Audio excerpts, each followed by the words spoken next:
Welcome back to the only place on the internet that thinks it's still illegal to eat a hot dog on camera. Or maybe it's just weird. I get those two confused all the time. My name is Danny D, and today we're going to take a look at food laws that people think are real. I don't know how well this is going to go. We might all be criminals. Who knows? Let's go. Different type of dude. I be running up them racks, that shit that get me in the mood. Yeah. Did you know it's illegal to slurp soup in New Jersey or to serve apple pie without cheese in Wisconsin? Today we're biting into 50 of the weirdest, most ridiculous food laws ever written. Some still on the books, others just hilarious relics.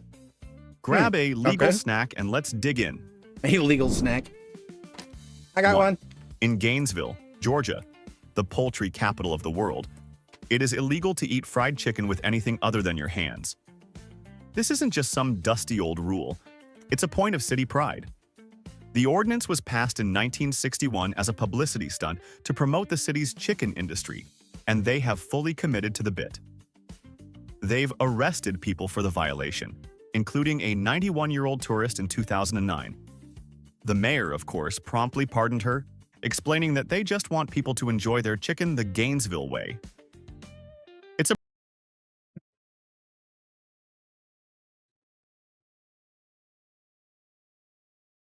Good thing she was pardoned, but still, can you imagine sitting in a jail cell with some buffed out, tattooed, bad looking dude?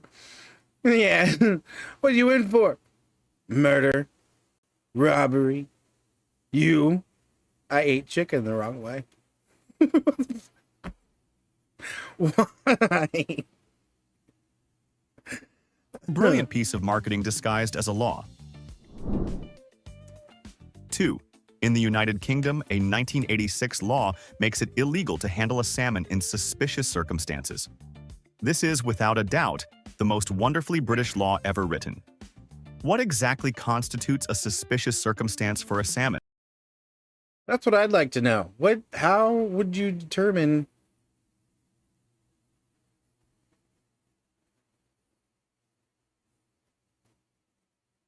That's what I'd like to know. How would you determine what is suspicious circumstance regarding fish? Catching it? Just holding it? Sticking it in your pants? Well, that's just weird in general, but still. What constitutes suspicion? Is it trying to pay for groceries with it? Is the salmon wearing a tiny disguise? The law was actually created to combat fish poaching and illegal sales, but the phrasing is pure comedy gold. It conjures images of shady back alley deals where one person opens a trench coat to reveal, not watches, but a glistening, illicit salmon. 3. All right. In Columbus, Georgia, it's illegal to sell peanuts in city limits after sunset on Wednesdays. This strange ordinance likely dates back to efforts to regulate open-air markets and discourage late-night street vendors.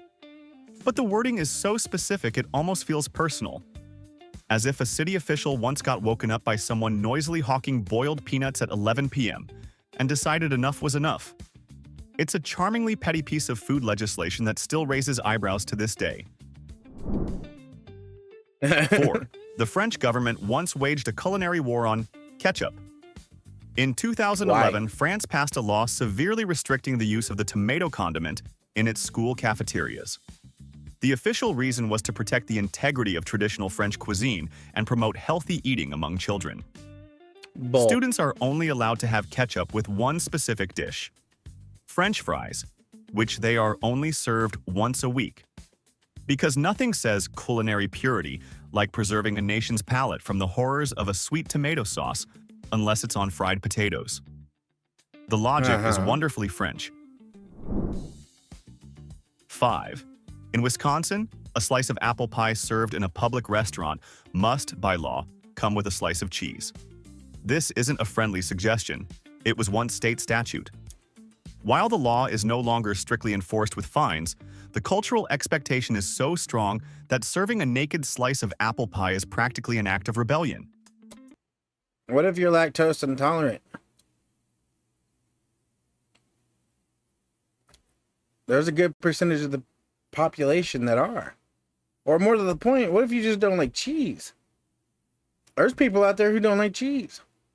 But if you're required by law to have cheese with your pie, how many pies are they even going to sell to those people? It doesn't make any sense whatsoever. It's a testament to the power of the state's dairy lobby, who successfully argued that the only thing better than an apple is an apple covered in Wisconsin's finest cheddar. Big Cheese just wants you to buy their cheese. Those bastards. 6. Sticking with Wisconsin, the state once fought a literal war over butter, and the legal scars remain. For decades, it was illegal to serve colored margarine in restaurants as a substitute for butter unless a customer specifically requested it. This was the result of intense lobbying from the powerful dairy industry during the Oleo Wars.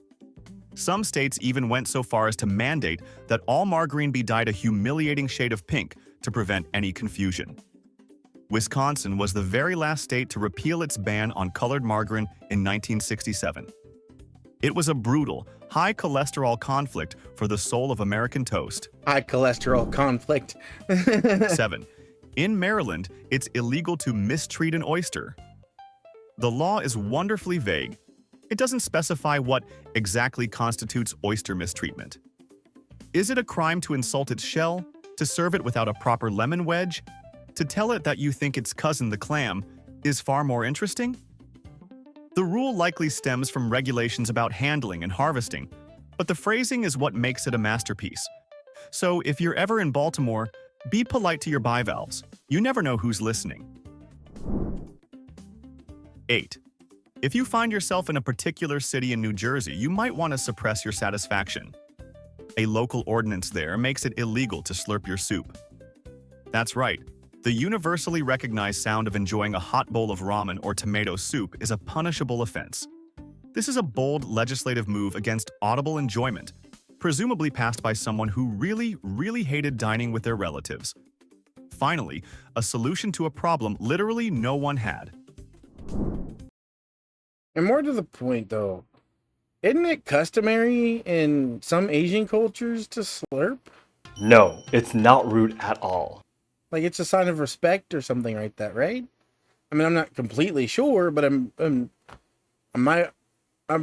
pretty sure. Like slurping your food, or your soup, or your noodles, or whatever, is supposed to be like a form of enjoyment and respect to the chef that made it, or something like that.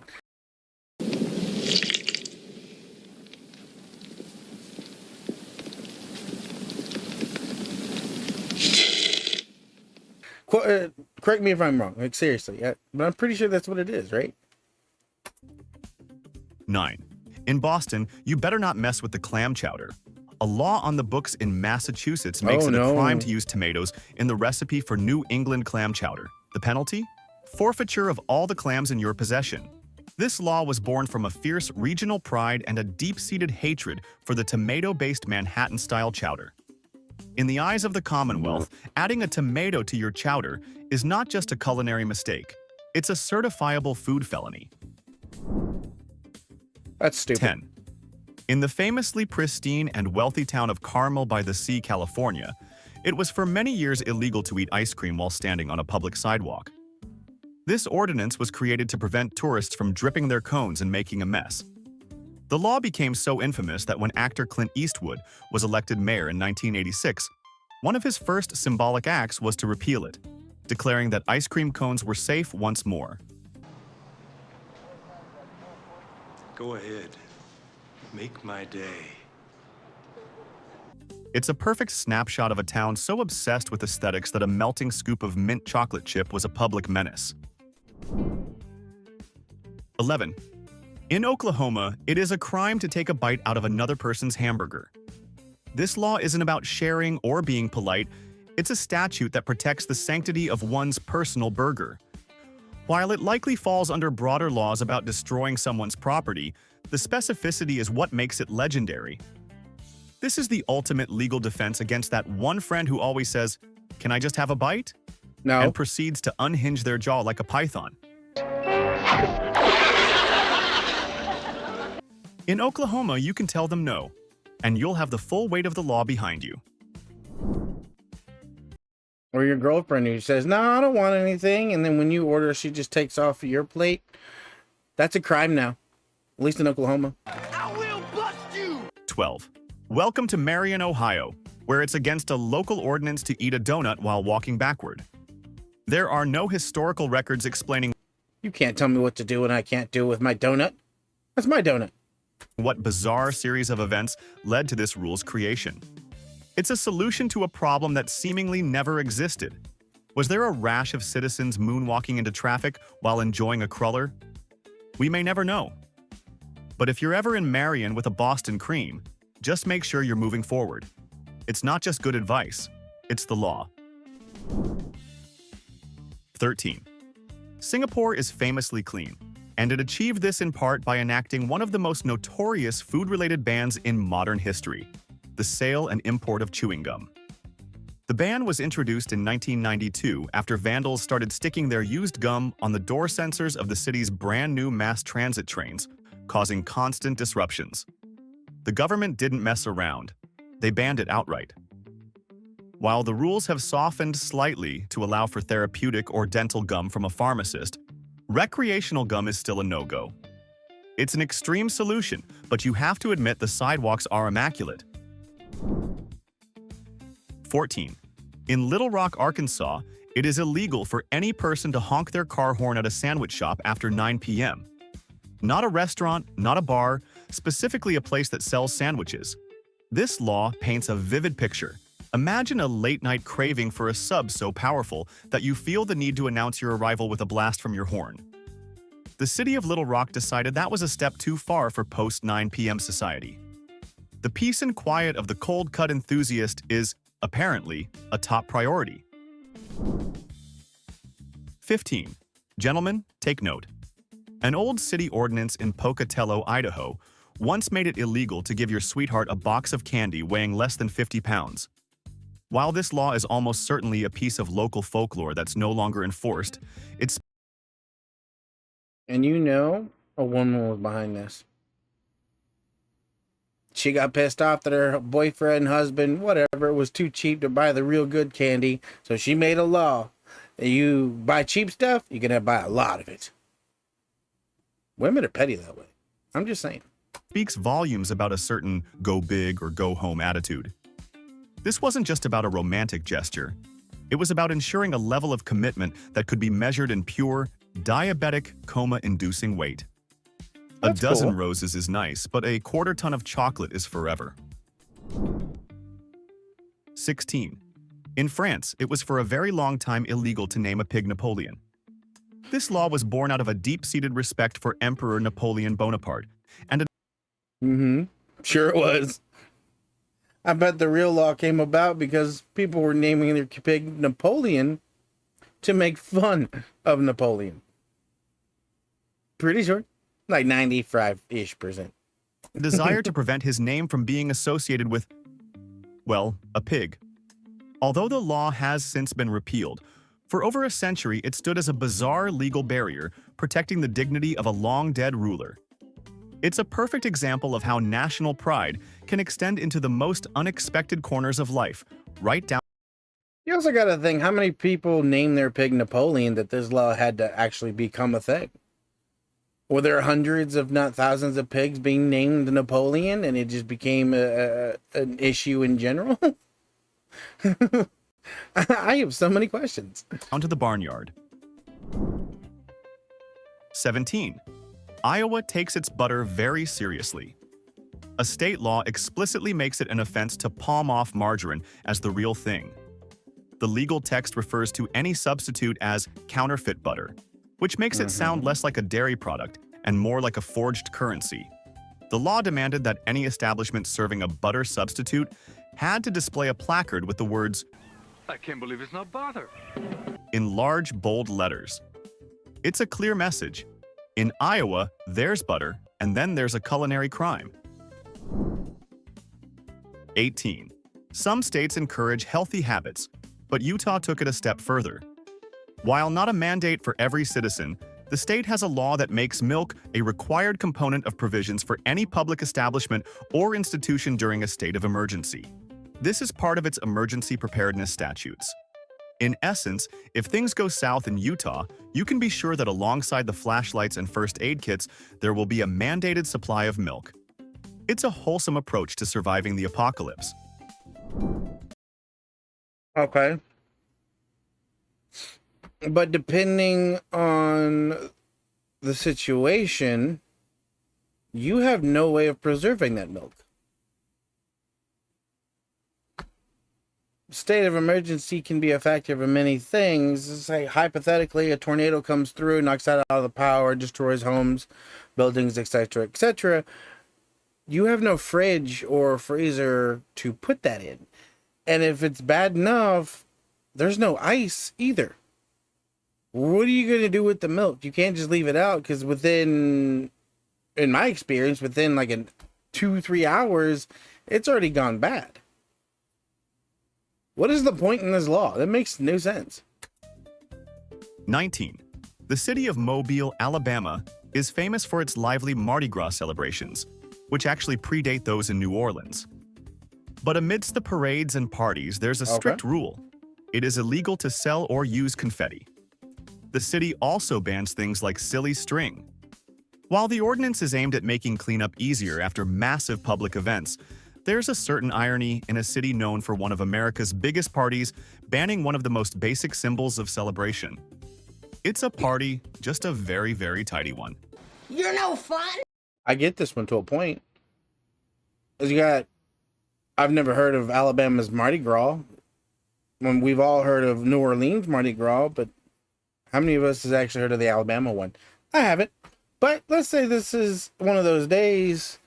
You got maybe a couple thousand, if not maybe more, people showing up, partying, doing whatever they do in Alabama.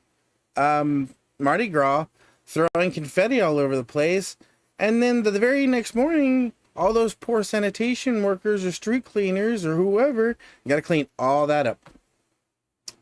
And they don't get paid any extra for it. They don't have any benefits with it. It's just a big mess. But at the same time, why can't they do some of those dissolve confetti, if that makes sense? Like, you got dissolving paper. Some of us know what we use it for. But there's also just regular paper that dissolves in water or whatever it can be. Why don't just make it dissolving paper? So if it rains, it'll just dissolve. And less of a mess that way. Am I alone in this? I mean, what do you think? 20.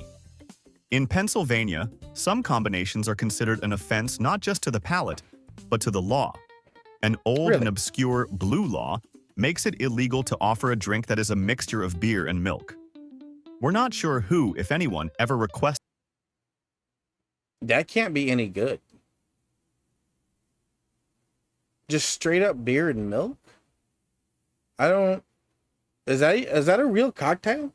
I don't get it. That just sounds nasty. To this horrifying concoction, but state legislators clearly felt the need to preemptively ban it from existence. It's a law that protects citizens from their own worst culinary impulses, and for that, perhaps we should be grateful. 21. In Washington state, the law takes a very firm stance against casual fruit theft.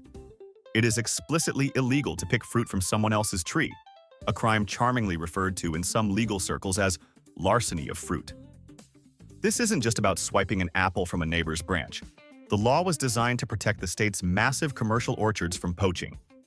So, while it might seem tempting to grab that perfect-looking cherry hanging over a fence, remember that you could be considered a bona fide fruit rustler. That makes sense. 22. Have you ever wondered where the term baker's dozen comes from? It's rooted in a medieval English law designed to terrify bakers into honesty. The law, known as the Assize of Bread and Ale, imposed severe punishments on bakers who sold loaves of bread that were underweight. To avoid any risk of being fined, flogged, or pilloried, bakers would throw in an extra loaf for every dozen they sold, just to be safe. That 13th rule wasn't a gesture of kindness. It was a form of legal insurance against brutal medieval justice. 23. Thinking of pranking your friend in New Orleans? Think again. if it involves pizza. In the city of New Orleans, it's against the law to have a pizza delivered to someone's house without them knowing about it. This is a hyper-specific ordinance aimed squarely at preventing practical jokes that leave an unsuspecting person with a surprise bill and a pepperoni pizza they never ordered. It's a rare case of the law stepping in to say, "That's not funny. Just pay for your own dinner." Understandable. I've never had that happen to me. But if someone sent me pizza, especially if it was paid for, I'm definitely going to take it. Pizza's pizza, bro. It's delicious. But if you send me pizza that's not paid for and I have to pay for it, it's being sent back. And they're going to find you. I'll find you. Somebody's going to find you. You're going to pay for that shit. 24. Kansas and Wisconsin are apparently in a state of undeclared dessert warfare.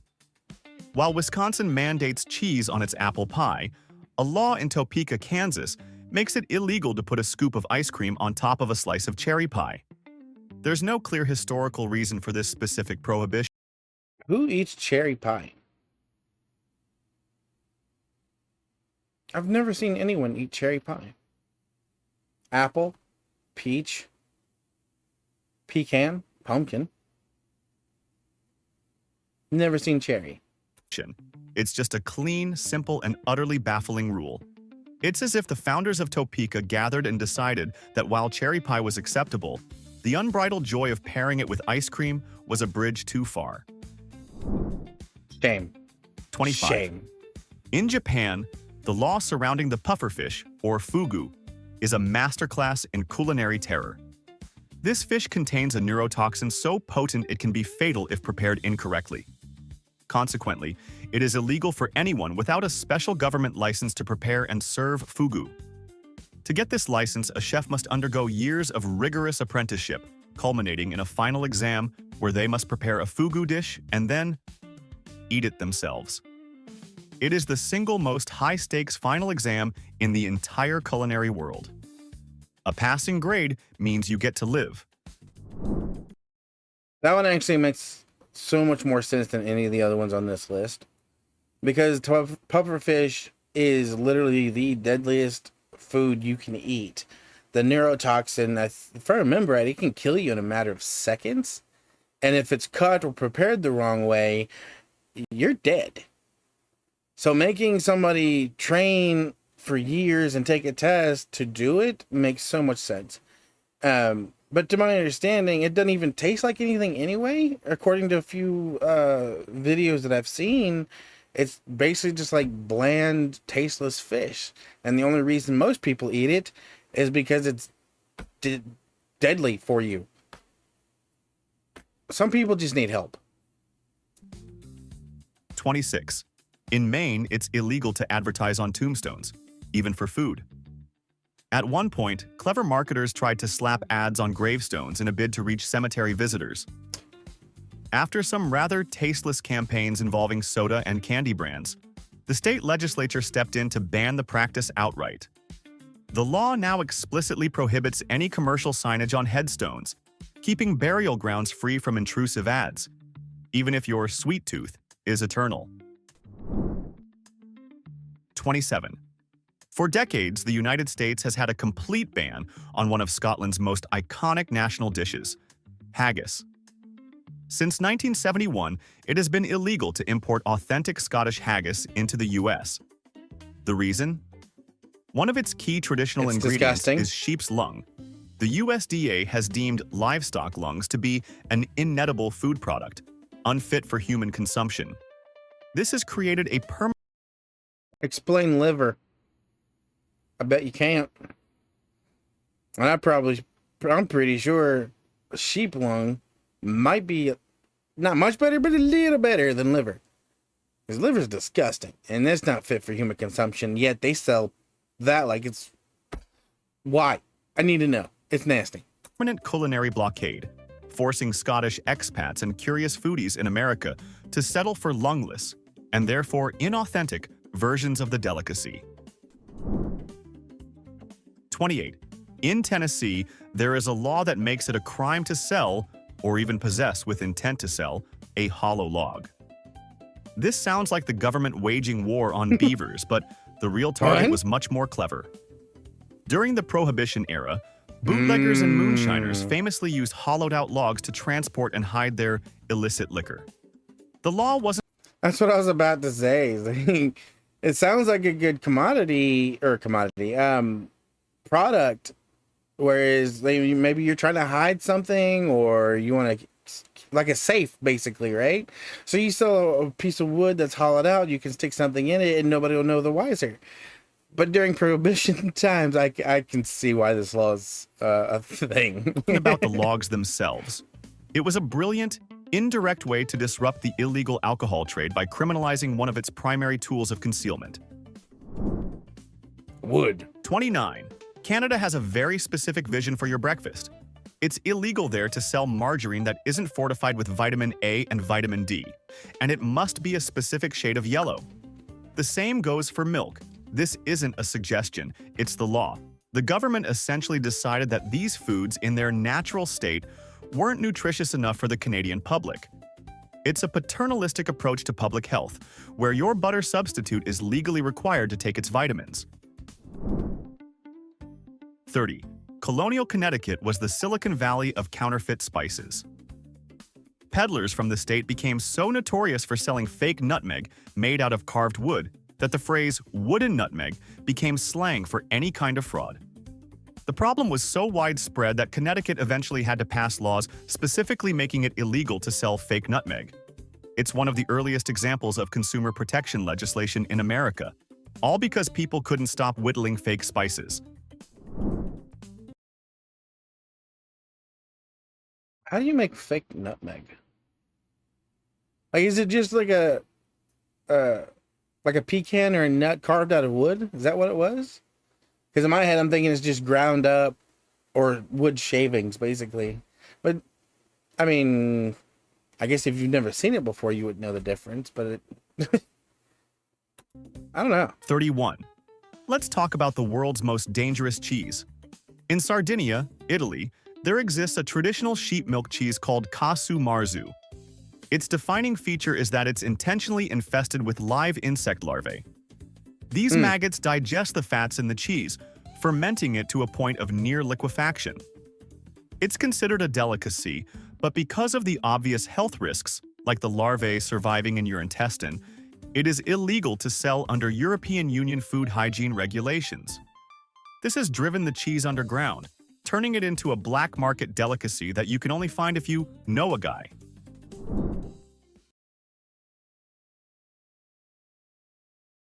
This is just like the pufferfish thing. Why would you knowingly consume a food that could kill you?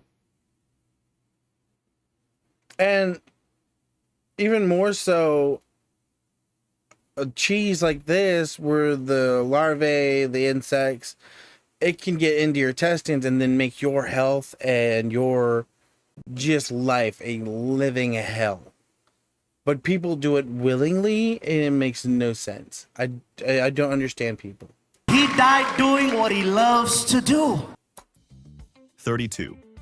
In New York, some old laws die hard. A statute still on the books makes it illegal to walk around on a Sunday with an ice cream cone in your pocket. Prude. This rule sounds like the punchline to a joke, but it likely originates from a time when carrying ice cream in your pocket was a strange, roundabout way to skirt blue laws that restricted buying certain items on a Sunday. By having the cone already on your person, you could claim you didn't just buy it. It's a bizarre legal loophole that lawmakers felt compelled to close. Okay. 33. If you're a food truck operator in China, you need to be strategic about where you park. In many major cities, it is illegal for street food vendors to operate within 100 meters of a primary or secondary school. The stated goal is to promote healthier eating habits among students by keeping the temptation of fried squid on a stick at a safe distance. It's a well-intentioned law that has created an invisible, government-mandated no-fry zone around the nation's schools. Interesting. 34. Australia once went to war against birds and lost. It In did. 1932, the country was facing a massive emu problem. A flock of 20,000 emus was devastating wheat crops in Western Australia. The government responded by deploying the military, armed with machine guns. This event is now famously known as the Great Emu War. The soldiers, however, found the fast-moving, resilient birds to be nearly impossible targets. After weeks of comical failure and national embarrassment, the military withdrew. The emus had won. This led to a system of bounties and exclusion fencing, a far more effective and less humiliating solution. This is why Australia shouldn't get involved in any war. If you lost to a bird, how are you going to fare against people? It's like, and people are shooting back. You're not going to survive very long. 35. In Germany, the purity of beer is not a matter of taste. It's a matter of national law. The Reinheitsgebot, or the German beer purity law, originated in Bavaria in 1516 and is one of the oldest food quality regulations in the world. It originally stipulated that the only ingredients that could be used in the production of beer were water, barley, and hops. Yeast was added later, once it was discovered. While the law has been updated for modern brewing, its spirit remains, ensuring that German beer adheres to a standard that's over 500 years old. I don't know if it's true or not. I'm not much of a drinker, but to my understanding, German beer is supposed to be so much better than American. And I, for one, kind of want to try it, just to see if it's true. If y'all have tried real German beer and it's better, or even worse, if you've even tried it at all, let me know what you thought about it. Because I definitely want to try it. 36. In Texas, there's a law that sounds like it was written by a disgruntled child. It is illegal to serve Limburger cheese on a Sunday. This intensely pungent cheese was apparently considered too much of an olfactory assault for the Lord's Day. Like many blue laws, it's a relic of a more pious and apparently more scent-sensitive era. The idea that a specific cheese could be deemed too offensive for one day of the week is a beautiful example of legislative overreach. Thou shalt not serve cheese on Sundays. It's a sin. 37. Let's travel to the town of Haddon, New Jersey, where romance is strictly regulated. An old law in this township makes it illegal to accost a person of the opposite sex by offering them a pickle. Yes, specifically a pickle. While the law is clearly outdated and likely arose from a forgotten local incident, it stands as a monument to baffling specificity. Flowers are fine, chocolates are great, but in Haddon, a pickle is apparently a forbidden tool of courtship. 38. In Scotland, your dinner could be considered a matter of national security. A law from 1457 makes it illegal for a citizen to refuse a request from the king to use their house, to store food and drink for the army. This law was part of a series of acts passed to ensure the Scottish military was always provisioned and ready for a potential English invasion. So if you're ever at home, and a monarch knocks on your door asking to store some rations in your pantry, you legally have to say yes.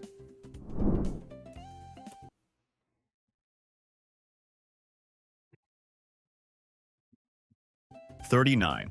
In Oregon, it is illegal to pump your own gas, and that includes the snacks. This quirky law forbids self-service gas stations and extends to vending machines at some rest stops, which can only be operated by employees. The idea was originally to create jobs and prevent accidents. So next time you're on a road trip through Oregon, just remember, even if you just want chips and a soda, someone else has to serve you." There are some states that still practice this, and it's baffling to me. Like, because I live in the South, and those states are in the North. So if I ever go north in my personal vehicle, I'm so used to getting gas on my own. I get out. You get yelled at or you get in trouble because you're not supposed to do it yourself. Someone else is supposed to do it for you. How am I supposed to fucking know that? We don't have that here. And vice versa, those people are so used to people doing their gas and getting their snacks or whatever at the convenience store at the gas station. They come down to the South and they're just going to be sitting in their car in the at the pump waiting for somebody who's never going to show up. So it's like, to a point, I get it, but at the same time, it's like, this is kind of dumb. 40. Watch your step in Louisiana, especially if you're a crawfish. A state law protects these beloved crustaceans by making it a crime to steal them from a crawfish farm or trap.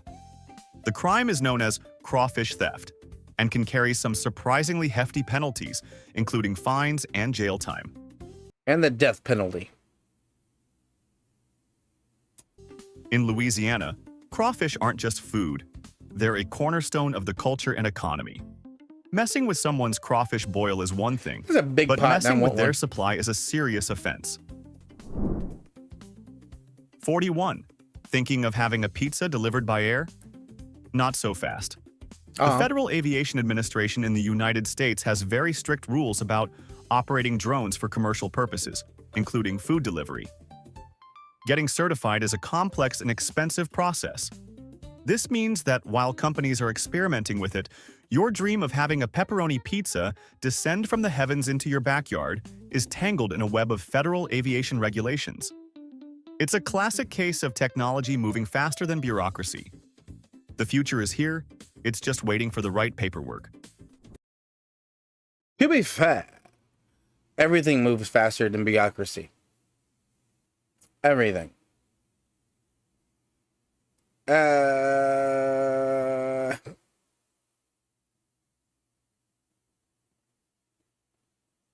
The world is in 2025.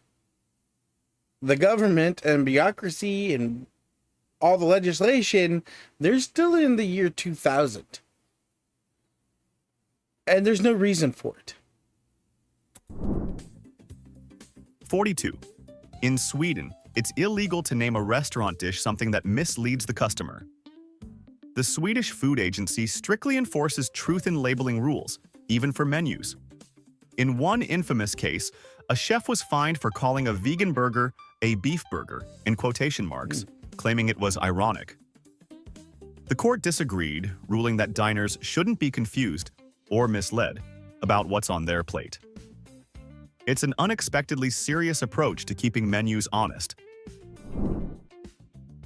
43. In Chicago, it is illegal to serve alcohol at a restaurant if the kitchen is closed. This ordinance was designed to discourage late-night drinking without food. While it sounds sensible, it's led to some absurd scenes. Bartenders desperately heating up frozen pizzas at 1 a.m. just to legally keep pouring drinks. In Chicago, your shot of whiskey comes with a side of something, anything, edible.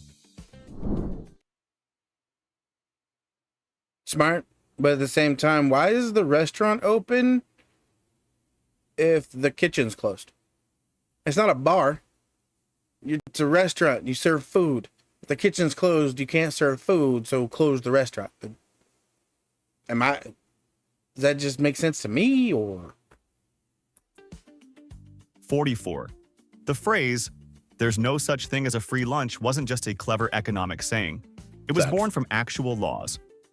In the 19th century, American saloons would offer a free lunch to patrons, but there was a catch. The food was incredibly salty. The salty ham, crackers, and cheese were designed to make customers intensely thirsty, ensuring they would buy more high-profit beer. As Bar the food. temperance movement grew, many states passed anti-free lunch laws to crack down on this practice, making it illegal to give away food in a place that sells alcohol. 45. For nearly 80 years, you were technically breaking the law by singing "Happy Birthday" to you in public without paying for it. The song was under a strict copyright held by the music publisher Warner Chappell, who collected millions in royalties. Restaurants created their own weird, legally safe birthday songs to avoid paying fees. The Like copyright was always. finally invalidated And by a everyone? federal judge in 2015 after a lengthy class action lawsuit, officially releasing the world's most popular song into the public domain. It was a victory for birthday parties everywhere. So wait, we can legally sing "Happy Birthday" now? Has someone told YouTube? Because they're still demonetizing people for that. 46. What is chocolate? According to the U.S. Food and Drug Administration, the Crack answer cocaine. is incredibly specific. For a product to be legally labeled as milk chocolate, it must contain at least 10% chocolate liquor and 12% milk solids. If it doesn't meet these precise standards, it can't be called chocolate. This is why you see products with a chocolatey coating or chocolatey flavor. They aren't trying to be cute. They are legally barred from using the word chocolate because they don't meet the government's exact definition. 47. In the mid-20th century, a popular fixture in American shoe stores was the fluoroscope, an X-ray That's cool. machine that let you see the bones in your feet inside a new pair of shoes. That couldn't have been It was a safe, though. spectacular piece of retail theater. However, after the health risks of radiation exposure became clear, states began to ban them. Nevada has a law that specifically makes it illegal to use any X-ray, fluoroscopic, or other radiation-producing equipment for the purpose of fitting shoes. It's a relic from a time when shoe shopping came with a side of radiation. And you know some teenage kid was in there just messing around with it. Just not just his feet. He's trying to do his hands. He's trying to do his whole body. You know some kid was just playing around with this thing. 48. In France, dogs are not just pets, they are dining companions. Unlike in many parts of the United States, French law is incredibly welcoming to dogs in restaurants. It's perfectly legal and socially acceptable for a well-behaved dog to sit with its owner, often on its own chair, at a bistro or cafe. The health codes are written to allow it, trusting owners to manage their pets. It's a cultural difference so profound that for many American tourists, seeing a poodle patiently waiting for its meal at the next table is a beautiful and slightly surreal sight. That's cool. 49. In Houston, Texas, a city ordinance makes it illegal to sell Limburger cheese on a Sunday. Wait, we already covered that one for Texas, right? You No, did. Houston has a separate law, but this one has a bizarre partner rule. On Huh? that same day, it is also illegal to sell rice. The combination is staggering. It's as if the city council had a meeting to specifically target two completely unrelated food items and ban their sale for one day of the week. The reasons are lost to history, leaving behind a perfectly confusing piece of local law. All right, we've navigated 49 layers of legislative madness, and there's only one grand finale left. But before we reveal our final exhibit, it's time for the final verdict. In our opinion, the award for the most fantastically absurd rule on today's list goes to the United Kingdom's law against handling a salmon in suspicious circumstances, Agreed. simply because it creates a mental image of a film noir detective interrogating a fish in a trench coat. Do you agree with our verdict? Or did another law deserve the crown? Yes and no. Let us know your pick in the comments. And now, for our grand finale. 50. This isn't a single law, but a government rulebook that will change how you look at every meal you ever eat. The U.S. Food and Drug Administration publishes something called the Food Defect Levels Handbook. This official document details the maximum allowable amount of, well, filth in your food. It's a list of natural or unavoidable defects that present no health hazard. This includes up to 60 insect fragments per 100 grams of chocolate, 2 maggots in a 500-gram can of tomato juice, and an average of 1 rodent hair per 100 grams of peanut butter. The government knows your food isn't perfectly clean. They just made a chart to decide exactly how gross it's allowed to be. They are the footnotes of society. That's the definition of you can't beat them, join them. The government, and it's not just peanut butter and chocolate. It's literally everything we have in stores. They allow a certain amount of the nastiest, worst things you can possibly think of in our food because apparently they can't control it so well. Who knows? But which law did you think was the worst or the weirdest? I'm going on with the fish law. Still makes no fucking sense. What makes fish suspicious? I need to know. But which one did you think was the weirdest? Let me know in the comment section below. And if you like this video, please do me a big favor. Hit that like button, subscribe if you're not subscribed, bang that bell. And until next time, what weird laws do you know that wasn't on this list? Look forward to hearing from you. See ya.